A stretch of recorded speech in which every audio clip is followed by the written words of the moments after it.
వర్గంలో ఎక్కడ ఉన్నారు తెలియదు పాపం కీర్తి చేసి ఎన్నికల ముందే బ్రదర్ 15 రోజుల్లో మొత్తం ప్రొసీజర్ క్లియర్ చేస్తామని చెప్పాము. అన్ని 6200 పోస్టులు ఇచ్చాము. వాటితో పాటు ఫారెస్ట్ డిపార్ట్మెంట్ మరో 600 ఇచ్చాము.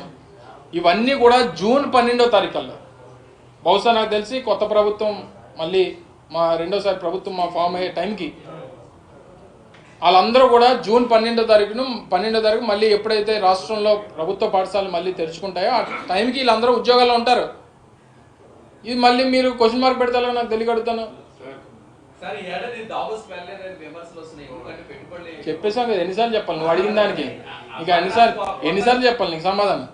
ఏమ్మా నువ్వు మర్చిపోయావా క్వశ్చన్ ఏంటి?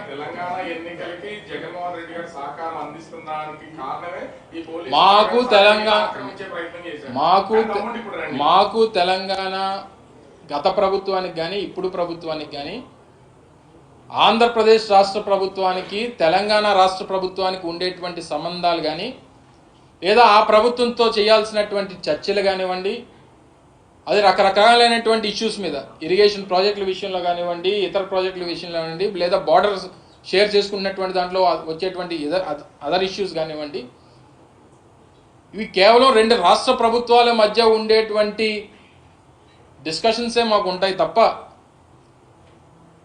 చంద్రబాబు నాయుడు లాగా ఇతర అవసరాలు కానీ పారిపోయి రావడాలు కానీ లేదా డబ్బులు ఇస్తూ దొరికిపోవడాలు కానీ ఇటువంటివి మా దగ్గర ఉండవు అనేటువంటిది దయచేసి గమనించాలి. ఇది ఈ విషయం ఒక్క పక్క రాష్ట్రం అయినటువంటి తెలంగాణతో కాదు, మమ్మల్ని బీజేపీతో కూడా మమ్మల్ని ఇచ్చేస్తూ ఉంటారు. బీజేపీ అనేటువంటిది కేంద్రంలో ప్రభుత్వంలో ఉన్నటువంటి పార్టీ. కేంద్ర ప్రభుత్వానికి రాష్ట్ర ప్రభుత్వానికి ఉండేటువంటి సంబంధాలే ఉంటాయి తప్ప రాజకీయ పరమైనటువంటి సంబంధాలు ఉండవు అనేటువంటిది మరొకసారి మీ ద్వారా ప్రజలకి తెలియజేస్తా ఉన్నా. Thank you.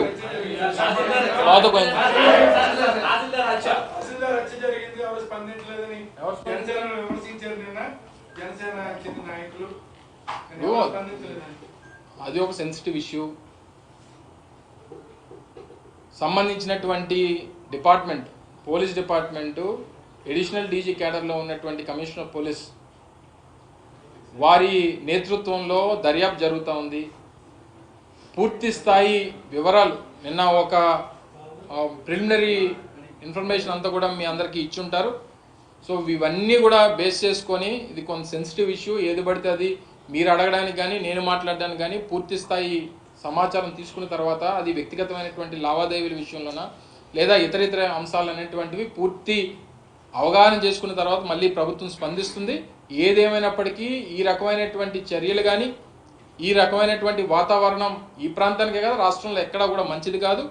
ఇటువంటివి ఏ రకంగా అరికట్టేటువంటి దానికి అవకాశం ఉంటుందో దీని మీద మరింతగా ప్రభుత్వం ఆలోచన చేస్తుంది అనేటువంటిది మరొకసారి తెలియజేస్తాను. మాట్లాడండి.